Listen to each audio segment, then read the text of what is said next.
right now at 10. A local athlete is heading to the Paralympics, and the community couldn't be more proud. I'm Bronte Sorotsky with how they showed their appreciation to her, coming up. Plus, special fundraiser. We'll tell you about an effort to get adults with special needs more active in the community. Also, back to class. Come Monday, Pitt State students hit the books. Today, they're moving in. And the Battle of Humboldt will take you to a not-so-historical, yet still important water war. The 4 states' most watched news starts now. Carthage's very own Haven Shepherd in on her way to Tokyo to join Team USA's Paralympic swim team. Before her flight, supporters of the athlete came out to give her a proper send-off. KOAM's Bronte Sorotsky caught up with the swimmer and her teammates before her departure. People in Carthage were up extra early Saturday morning to cheer on Carthage's own Haven Shepherd, who's heading to Tokyo for the 2020 Paralympics. And Shepherd can't wait to begin. I feel good. I feel ready to leave. It's just something you talk about for so long, and now it's finally happening. And I'm just excited to get this adventure started. Shepherd was escorted around the square on a fire truck while the community cheered her on. But the parade in Carthage is where the celebration just began. Behind me here at the Joplin Regional Airport is where things really took off. Our coach sent out a reminder and he was like, hey, we're all gonna send her off. And I was like, I want to be a part of this. Like, I don't want to skip out. Like, this is something so surreal and so cool. Like, I won't get a second chance at this. Teammates of Shepherd surprised the athlete before she boarded her first flight. We decided that we were all going to dress up in crazy red, white, and blue, bring everyone's friends, everyone's family, and come and send her off. And she actually did not know about it, which is great, but also I think we freaked her out a little bit at first, but I think she totally loved it, and I'm so glad we did it. She walked through the doors, she looked back at us and had a big grin on her face. Now, Shepherd is focused on having fun and enjoying her Paralympic experience. You know, I just want to go and be myself. I mean, that's what I've done for the past 8 years I've been swimming. I've just been myself, and the fact that I got to be on this level, just not putting too much pressure on myself, and I'm not going to go in with too big expectations. I just got to swim fast, and that's what I do at every competition. So I just think of this as just another race. Nothing's different. In Joplin and Carthage, Bronte Sorotsky, KOAM News. The Shepherd added that she's not nervous for the competition and that she's excited to try all of the new foods Tokyo has to offer. A beautiful day for a parade. Nick Kelly joining us with what the future holds. Thankfully, we had a pretty good day, Chris. As far as temperatures go, could have asked for a better Saturday in August. A low of 71, mild, sure, but only topping out at 87 degrees this afternoon. That's with quite a bit of cloud cover in play, even though we did see some peaks of the sun. And for a few spots earlier this evening, we were keeping an eye on just a few straggling showers and even a couple of thunderstorms. But all that activity in our far southern counties, that's gone. We are dry for the rest of the night. And yes, we don't have to worry about any of these storms that are severe. Those are going to stay near the Colorado-Kansas state line through the overnight. Around here, though, we're still trying to see lower to middle 70s hold on just a little bit longer. But ultimately, I see us dropping back to 66 first thing in the morning. We'll go back to 86 tomorrow, Chris, with maybe a stray storm or two. But the rain chances want to try to perk up again later on this week. The week ahead, that is. We'll break that forecast down here in a bit. All right, Nick, thank you. The Honey Badger Gym in Joplin is launching a nonprofit to help adults get out and exercise. The new nonprofit is called Jackson's Badgers and is aimed at developing an adaptive fitness program for adults who would otherwise be unable to participate in fitness. The organizer, Olivia Lotvin, has spent the last 5 years teaching special education at Joplin High School and is working to ensure that those students remain active through adulthood. So Jackson's Badgers to me and to us is just a place for children and adults with disabilities to be a part of something, and for us that means a part of a gym, so healthy bodies, healthy minds, and to just create a place where everyone feels comfortable and safe, and also for their families to feel like they can be a part of something, and so that's our mission. Wilson says right now they're focusing on adults, but through fundraising efforts like today, they're hoping to add a children's group as well. Today was the second day of move-in weekend for Pitt State students. Student volunteers say this year's move-in was more normal than last year's because it was the first year they were able to help out again. One volunteer offered advice for any new students or incoming freshmen at Pitt State. I would say my biggest piece of advice would be surround yourself with the people that you want to be. Don't conform to anything. Place yourself in an environment that you like and that you're comfortable with. Pitt State's move-in day will continue on Sunday, and students will return to classes on Monday. The annual Shoal Creek Waterfest took place today at Wildcat Glades in Joplin. The event features a number of fun activities for people to enjoy, including a fishing derby, live music, food trucks, boat races, and a lot more. The festival also provides some helpful information when it comes to safety on the water. Organizers say it's a great opportunity to get outdoors and have some fun before summer runs out. It's just a really good opportunity. The kids get so into it. They all spend a lot of time making their own boats and then really getting to cheer themselves on as they go through. And we do it as a tournament style. So there's a little competition going on as well. And it's a really fun event that everyone seems to really enjoy. In addition to those cardboard boat races, there was a duck race and, as we mentioned, a fishing derby. Well, Humboldt, Kansas is a quiet little town of about 2,000 people. That is any other day but today. War broke out on the square, but this one was fought with super soakers and garden hoses. So we decided to stop by and check it out. If you grew up in Humboldt, you may remember the infamous battles fought on the square. It is a resurrection of a wonderful event that we did started in the 1980s. The Humboldt Fire Department did it, and it went through the 90s, and it's been quiet for a long time. So 2 years ago we brought it back, and this is a thing that our town loves to do. Love for the water wars is barely enough of a word to describe it. The town came out Saturday. Kunkler estimates they had nearly 1,000 people in 2019, which is roughly half the city. She thinks she knows why. It's just nostalgia, and we have all this revitalization coming back. We're just ready to celebrate with our town and everybody from the region, and it's just outdoor play. You've seen what looks like the fun part. Kids spraying each other with their water guns, chasing around the streets. But the real fun kicked off at 11 a.m. when the fire department led a parade of floats around the square and fought back, soaking those hanging around on the side, including us. But in these dog days of summer, it's a welcome gush of water for folks like Crystal Williams and her daughter Isabel. It's been really hot this summer. It's been really hot recently, and it's going to be nice to cool off and get wet. And it's pretty shady here on the square, and it's going to be just a good relief from the hot weather. Williams says it's great to be back out and having some fun in the sun. It's nice to be back out in public, and I feel pretty safe doing it. We've all been vaccinated, so we're ready to get our life back on track. The Williams live just outside of Humboldt, between Iola and the city. The blasts of water continued. Water guns were fired. The carnage unimaginable as hundreds of people ended up drenched. Rick Sharp brought his grandkids up from Chanute after seeing the large buckets of water around town on Friday. I look around and I just see a lot of smiles on faces and everybody's having a good time. I think Humboldt is doing an awesome job to organize and do something like this. Sharp says he was trying to stay dry. I was kind of planning on staying in the dry zone, and I've got a little bit wet, but not too bad. And actually, there's a lot more water being sprayed than I expected. Water as far as the eye could see.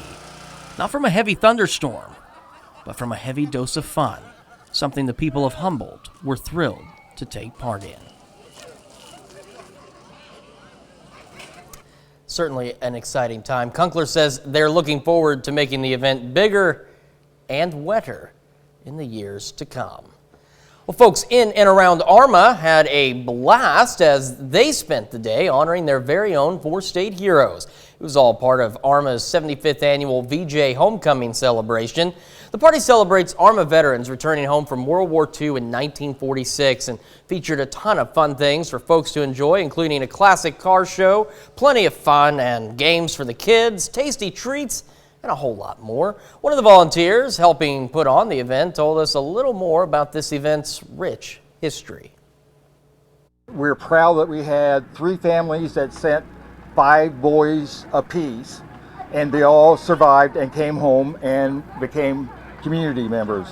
And so every year since 1946, we've had a homecoming, to celebrate our veterans and to show our thanks for their service. Hey, and even though it's 10:10 p.m., there's still time to check out all the fun in Arma. From right now until 11, the folks in Arma are getting their groove on with a street dance party featuring a live DJ. A charity golf tournament took place in Pittsburgh today. VetLinks, an organization aimed at getting veterans that suffer from PTSD and substance abuse help, hosted their 2021 CavFest charity golf tournament. The event honors Jessica Kavanaugh's husband, Major Brian Kavanaugh, who passed away, while raising money to support veterans and get them the help they need. Kavanaugh says the event is a celebration of life and that the event helped his vision of helping veterans come to life. And what was a vision of helping one family to not have to go through the turmoil that our family did and that how Brian struggled, and to be able to help 100 families at this point, it's absolutely amazing. And we're so proud and we're so honored. 99 players showed up to this year's CavFest, and all proceeds will go towards supporting veterans and their families. And we do take this time now to honor one of our many four-state heroes. Robert Cannon served in the Army in Korea and Japan, his hometown, Granby. And we're proud to recognize Robert Cannon, tonight's four-state hero. Quake in Haiti. Still ahead on the KOAM News at 10, the latest on the 7.2 magnitude quake that shook Haiti this morning. And Taliban advance. Taliban continuing to advance in Afghanistan as senior U.S. officials believe the capital city could fall in a matter of days.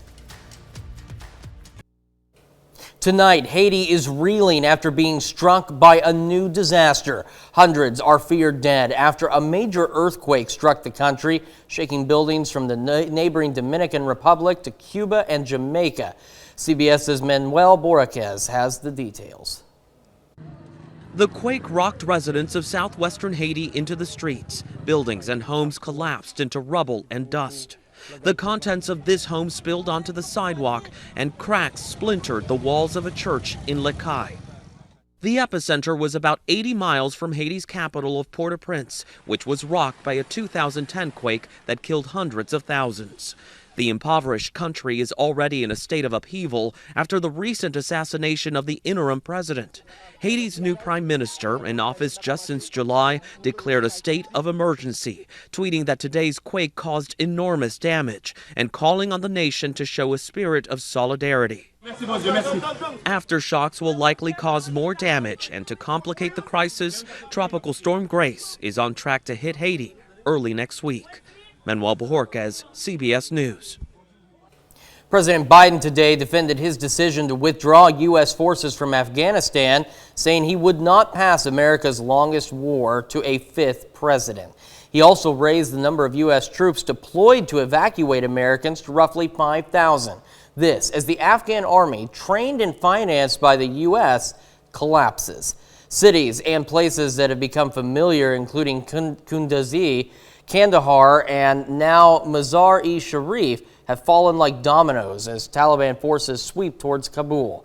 CBS's Roxana Sabiri is in the Afghan capital tonight. The Taliban blitz across Afghanistan shows no signs of slowing. They now control more than half of the country's major cities and are battling relentlessly for those that remain in government hands. Today, for the first time since the Taliban's recent victories, Afghan President Ashraf Ghani gave a televised address to the nation, calling on Afghan forces to keep fighting. But in city after city, those U.S. trained troops are surrendering to the insurgents, sometimes without a fight, leaving behind military equipment like helicopters and Humvees. As the Taliban celebrate, the mood on the streets of Kabul is tense. Those who can escape are making a run for the airport. Others here seem resigned to a return to Taliban rule. We will face an unknown future. You face an unknown future. Yeah. What will happen if the Taliban come? Will you stay in Kabul?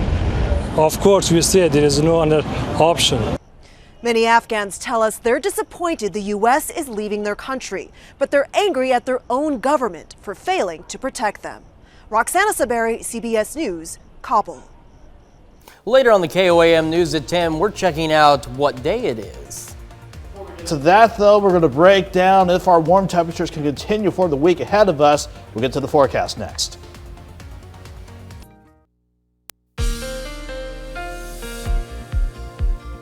It was nice to see temperatures staying on the warm side and certainly away from the 90-degree heat, which we were sweltering under. Goodness, I think it was just Thursday ago we were seeing highs back in the upper 90s. Thankfully, we didn't have to deal with any of that since we had quite a bit of cloud cover this morning over Indigo Sky and all across the region, not just outside of Seneca, Missouri. A few showers for a couple of you. Very light showers this morning, then most of us stayed dry for this afternoon.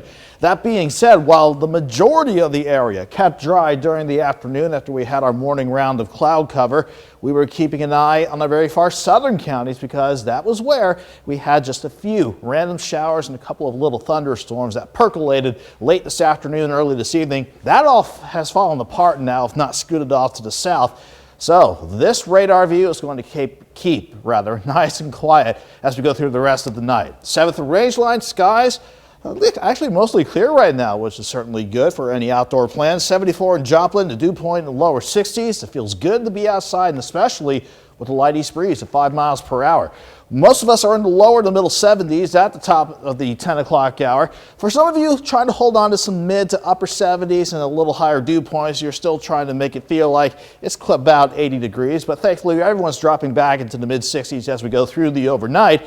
With not much activity as we go into the overnight. Again, well, I'm going to watch these storms, but again, they're mainly dropping to the south. They're going to stay out near the Colorado-Kansas line. For the overall setup, though, keeps that stationary front surface parked right on top of the region, so that's going to try and fire off another storm or two tomorrow. Then the upper levels will come into play as we go into next week. For tomorrow, though, we'll stay on the cool side of the jet, which means the 90s will stay away once again as we go into tomorrow to wrap up this weekend. Everyone drops back mainly into the mid 60s, maybe a few spots northwest of Joplin, trying to go into the lower 60s before we heat back up. Well, if I say heat, thankfully it's just warm, back up into the lower 80s by the noon hour.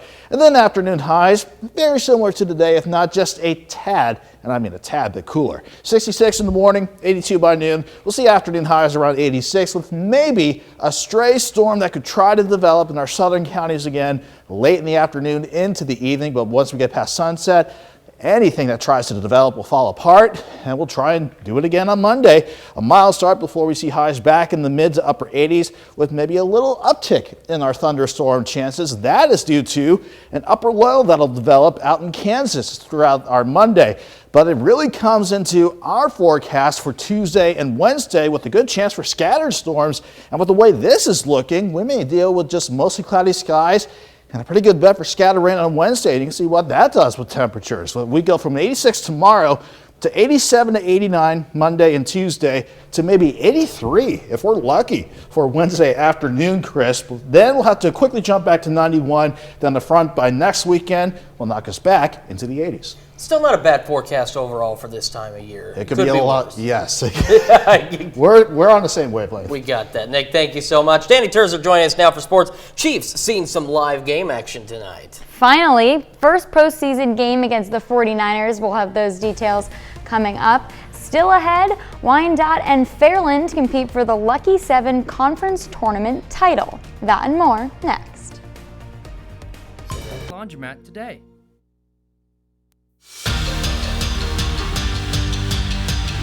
The softball season in Oklahoma is underway. Today is the final day of the Lucky 7 Conference Tournament.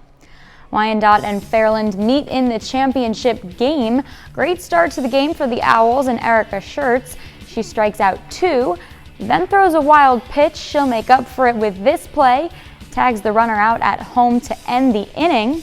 Alexis Boyd puts the Owls on the board, knocks one through the gap. Kina Webb scores to make it 1-0. Wyandotte responds. Taylor Lundian gets a base hit out to left, and the tying run comes in. Wyandotte finishes this off. The Bears are the Lucky 7 Conference Tournament champs. It's finally time. The Kansas City Chiefs play their first of 3 preseason games tonight.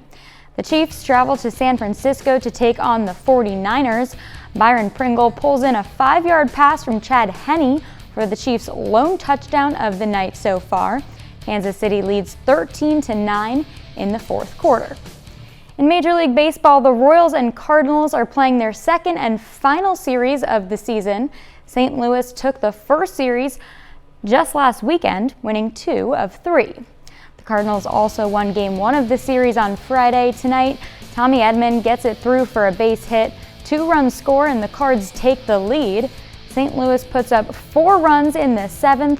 First, Paul Goldschmidt gets it to drop in shallow left. That scores 2.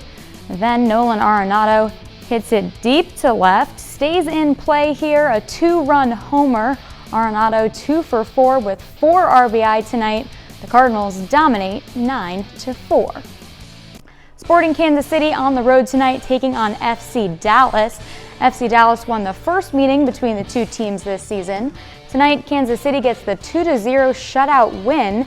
Alan Polito and Daniel Shallowy are the goal scorers. You know, it's hard to determine for sure of the Missouri teams which one's really going to go for it, but, you know, it seems like every year it's the Cardinals. Yeah. They shut out just about everybody. Certainly, their head-to-head this season is favoring the Cardinals so far. So, Danny, thank you. We'll be right back. The softball season in Oklahoma is underway. Today is As promised, since our provider of National What Day Is It has failed to come through, today is National Danny Terzer Day.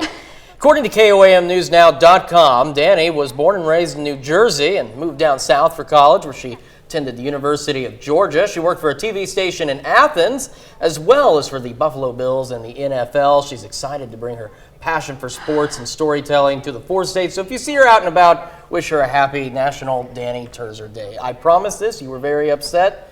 It's National Danny Terzer Day, and there we are. my unbiased opinion. I think this is the best one yet. I think it's the best holiday. So that's It's an what honor. you got to celebrate. Something else to celebrate real quick, that forecast. Yeah, not a lot of 90s. In fact, maybe one 90-degree day by Thursday, but tomorrow, highs are 86. We stay mainly in the 80s, though, and some rain chances that we can certainly use. Nick, thank you. Danny, what are you celebrating in sports? Well, I think I just have myself to celebrate, but Cards and Royals, they'll finish out the series tomorrow. Hope my Cars get the sweep. All right, guys, thank you so much. That's our time for now. Thanks for making us part of your night.